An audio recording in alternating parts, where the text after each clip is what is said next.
kita terus pergi ke asas pertama yang disebutkan oleh Syekh Abdul Malik, ya, di halaman muka surat 33, ya. Asas utama adalah mengikhlaskan agama, ya, kepada Allah, ya. Kalau kita lihat perkara ikhlas, dia adalah asas agama, ya.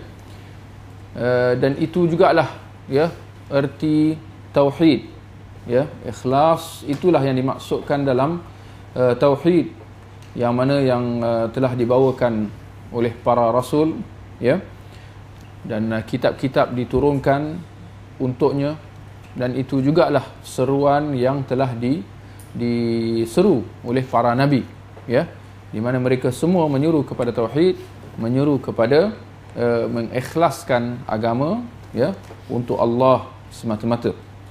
Hal ini dapat kita lihat sebagaimana dalam surah Al-An'am ayat 162, ya. Qul inna salati wa nusuki wa mahyaya wa mamati lillahi rabbil alamin la syarikalah, ya. Katakanlah bahawa salatku, ya, ibadahku, hidup dan matiku adalah untuk Allah, Tuhan sekalian alam. La syarikalah, tidak ada sekutu baginya, ya. Wa bidzalika umirt, dan itulah yang aku diperintahkan atasnya. Wa ana awwalul muslimin, dan aku adalah orang Islam yang pertama, ya. Kalau kita lihat tauhid, ya, tauhid, hal tauhid, perkara tauhid, ia adalah ibarat asas kepada binaan kita, ya.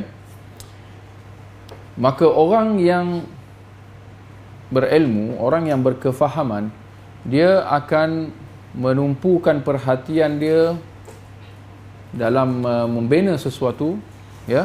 Dia akan fokus terlebih dahulu pada asas pembinaan itu, ya.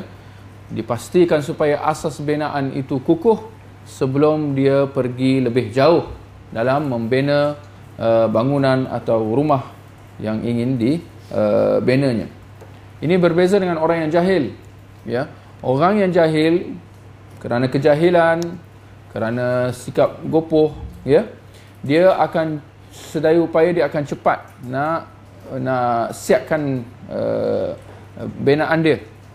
Maka akhirnya dia akan cuai dalam asas, dalam membina asas bangunannya, ya. Maka betapa cepatnya, ya, dia mendapati bahawa binaan yang dia telah bina dalam keadaan gopoh, dalam keadaan terburu-buru, merekah dan silap hari bulan, runtuh sama sekali dengan dia di dalamnya, ya. Bahkan Allah telah menyebutkan tentang perumpamaan ini dalam surah At-Taubah ayat 109, ya.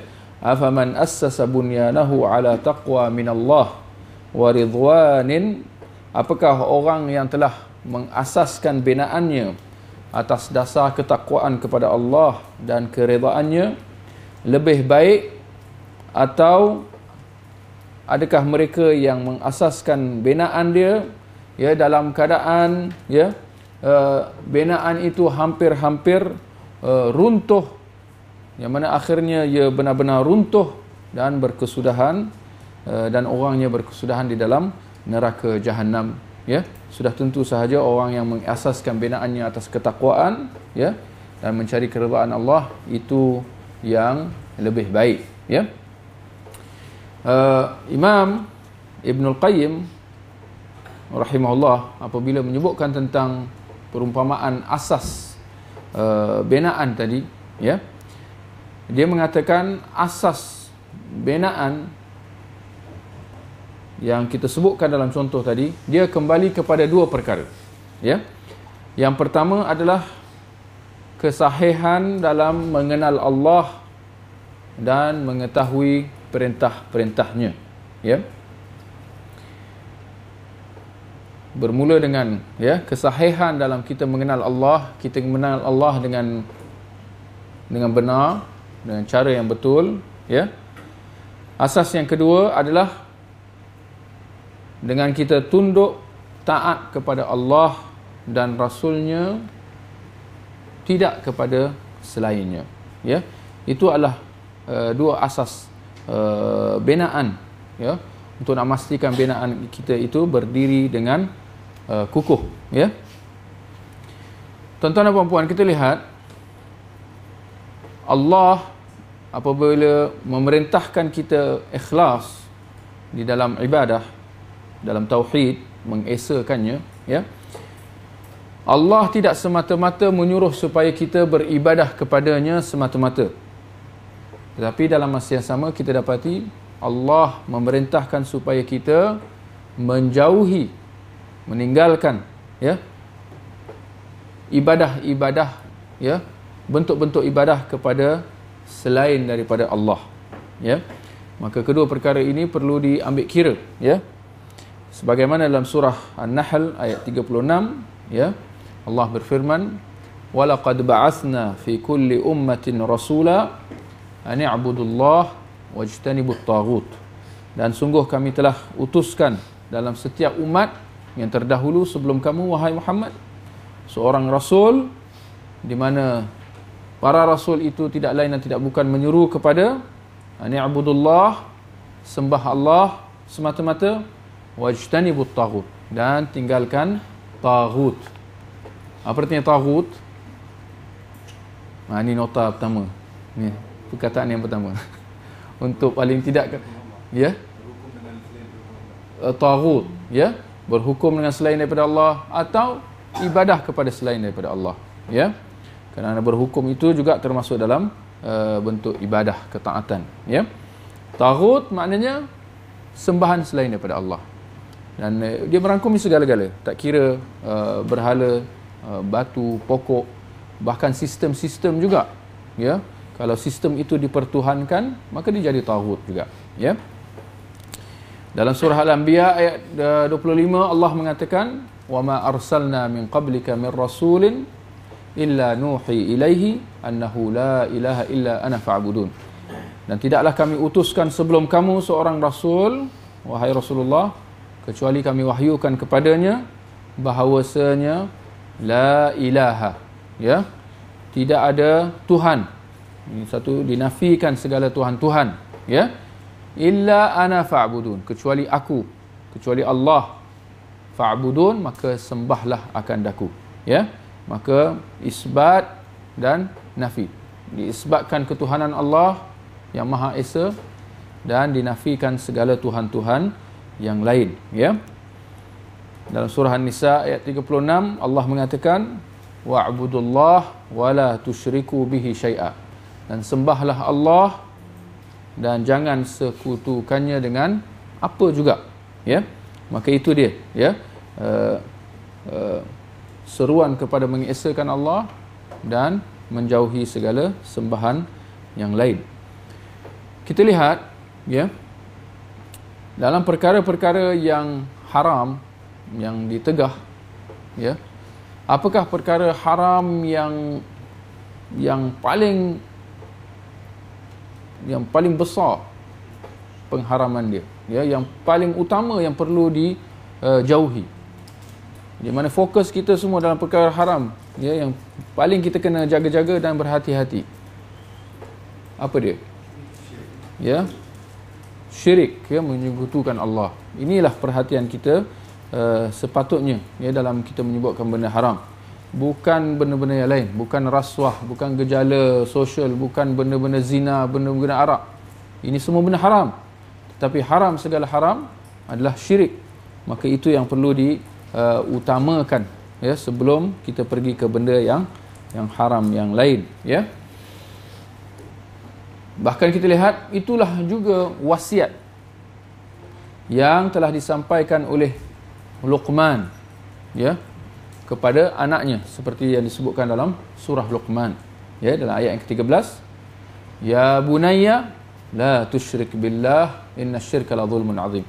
Wahai anak aku, jangan kau sekutukan Allah, jangan kau wujudkan sembahan selain daripada Allah, jangan kau sembah selain daripada Allah, kerana sesungguhnya syirik adalah kezaliman yang paling besar. Hari ini kita dengar banyak orang menyeru, mengatakan bahawa kita dizalimi, kezaliman. Kezaliman adalah satu kezaliman. adalah satu dosa, satu benda yang haram. Tapi bentuk apa kezaliman yang mereka maksudkan? Jarang kita dengar fokus itu ditujukan kepada hal-hal syirik. Ya. Sebaliknya difokuskan kepada kezaliman-kezaliman yang tentu sahaja ya tidak akan lebih daripada syirik. Kerana syirik itu adalah kezaliman yang paling besar. Para ikhwah yang dimuliakan oleh Allah, di sini kita kena muhasabah, ya. Keprihatinan manusia, ya, keutamaan dia, benda yang dianggap penting berbeza daripada seorang kepada seorang, ya. Kita akan dapat tahu apa benda yang dia utamakan bila masa, ya, antara masa di mana terzahirnya keutamaan seseorang itu dalam kehidupan dia adalah ketika mana dia hampir mati. Dikala dia nak wasiat, dia nak berwasiat kepada orang di keliling dia. Di situ kita akan lihat benda-benda yang penting bagi dia, di mana dia akan wasiatkan kepada orang sekeliling, kepada isteri dia, kepada anak dia, kaum kerabat dia, atau kepada anak-anak buah dia dan seumpamanya. Ya. Di situ kita lihat lain orang, lain wasiat dia. Betul? Ya. Maka ada yang berwasiat tentang hartanya. Ya. Ya, oh, aku ada tanah di sini, aku ada bangunan di sini, ada aku ada kereta. Benda-benda yang sebelum ni mungkin tak tahu. Oh, tiba-tiba, oh, ada 10 tanah rupanya. Ya, ingat ayah miskin je. Rupanya ada berekar-ekar. Contoh. Ya. Ada yang mewasiatkan jawatan dia. Nanti pengganti aku dalam syarikat ni sipulan. Jangan lantik sipulan tu, tak lantik dia ni. Ya, anak aku, contoh. Ya. Itu semua menunjukkan bahawa benda ni penting bagi dia. Kenapa? Kerana dia dalam keadaan nak mati, dia menyebutkan benda-benda ni. Menunjukkan bahawa ini yang dia anggap penting. Ya. Ada yang mewasiatkan kuasa, ya. Seperti mana pemerintah-pemerintah, ya. Ada yang mewasiatkan tentang kebajikan anak-anak dan isteri-isteri. Dia akan wasiatlah kepada contoh yang pakcik dia ke datuk dia ke apa, supaya jaga, ya, ahli keluarga dia. Dia akan wasiatkan kepada abang sulung tu supaya jaga adik-beradik dia. Itu menunjukkan bahawa dia mengutamakan benda-benda ni, ya. Tetapi apakah wasiat yang paling utama? Daripada berbagai-bagai bentuk wasiat yang kita dengar tadi sebahagian, apa yang wasiat yang sepatutnya paling utama? Dan kadang-kadang kita kena lihat, kita kena muhasabah jugalah, ya, dan kita kena ingat sepatutnya kita utamakan ini dulu sebelum jawatan lah, kuasa, tanah, kereta, ya. Apakah wasiat yang paling utama sepatutnya kita berwasiat kepada orang-orang di sekeliling kita, ya. Sekali lagi, tidak lain dan tidak bukan, ya, sepatutnya wasiat yang paling utama untuk kita sebutkan kepada waris-waris kita adalah supaya mereka menyembah akan Allah dan menjauhi syirik. Berapa ramai agaknya, ya, mak bapak yang bila nak meninggal diwasiatkan benda ni, ya. Subhanallah, ya. Sepatutnya itu dia pesan kepada orang, ya, anak-anak, isteri, supaya menyembah Allah dan menjauhi syirik. Kerana itulah dia wasiat para nabi, ya. Sebagaimana antaranya, ya, Nabi Ibrahim alaihissalam, ya. Nabi Ibrahim, Nabi Yaqub, mereka semua, ya, berwasiat akan hal yang sama, ya, supaya menyembah Allah, ya, dan menjauhi hal syirik. Kalau siapa yang ada kitab ni boleh buka muka surat 41, ya. Fala tamutunna illa wa antum muslimun, ya, maka janganlah kamu mati wahai anak-anak aku, ya, kecuali dalam keadaan kamu Islam, ya. Itu dia, ya, itulah dia wasiat para nabi kepada anak-anak dan juga isteri-isteri mereka, ya. Kerana itu kita kata, ya, mengenangkan bahawa urusan tauhid, mengikhlaskan ibadah kita kepada Allah semata-mata dan menjauhi segala bentuk syirik, itulah benda yang paling penting, ya. Maka pendakwah ataupun dakwah yang fokusnya kepada tauhid, menjaga tauhid dan menjauhi syirik, itu adalah dakwah yang paling baik. Ya. Itu adalah dakwah yang terbaik dan yang paling penting berbanding dengan bentuk-bentuk dakwah yang lain. Ya. Kerana orang yang menyeru kepada tauhid, ya, dia menyeru kepada urusan iman yang paling tinggi. Ya. Urusan iman, perkara iman yang paling tinggi, apa dia? Tidak lain dan tidak bukan adalah tauhid la ilaha illallah. Sebagaimana dalam hadis riwayat Muslim, Nabi SAW bersabda, iman itu bid'un wa sab'una, iman itu ada beberapa bahagian daripada 70 lebih bahagian. Ya. Cabang iman tu, ya, terbahagi kepada 75 cabang. Afdaluha la ilaha illallah. Yang paling afdal, yang paling tinggi adalah la ilaha illallah. Dan cabang iman yang paling rendah adalah imatatul adha 'anit tariq, iaitu membuang benda-benda yang mengganggu di laluan-laluan manusia. Kalau kita angkat sampah, itu tanda kita iman. Ya, kalau kita menjaga diri kita daripada buang sampah di merata-rata, itu adalah tanda iman. Lalu Nabi kata, wal haya'u syu'batu minal iman. Dan sifat malu adalah sebahagian daripada iman.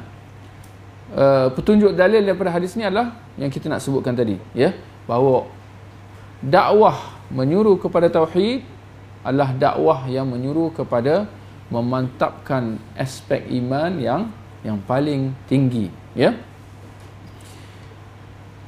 Di samping itu kita kata mengislahkan tauhid daripada banyak-banyak cabang agama.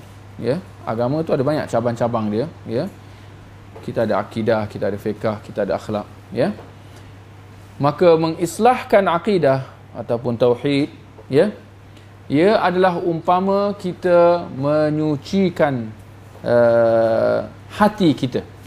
Ya, berbanding, ya, kita bersihkan badan kita di bahagian-bahagian yang lain. Ya, membersihkan tauhid adalah umpama kita membersihkan jiwa kita.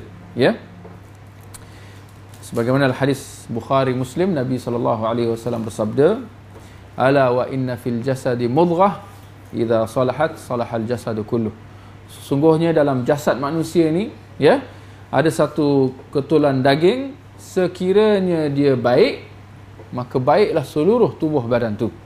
Dan kalau dia rosak, rosaklah seluruh badan itu. Sungguhnya segumpal daging itu adalah jantung, ya, atau dalam istilah Melayu kita kata hati, ya, jantung, ya. Maka jantung kita ni kalau dia baik, maka baiklah, ya, seluruh tubuh tu.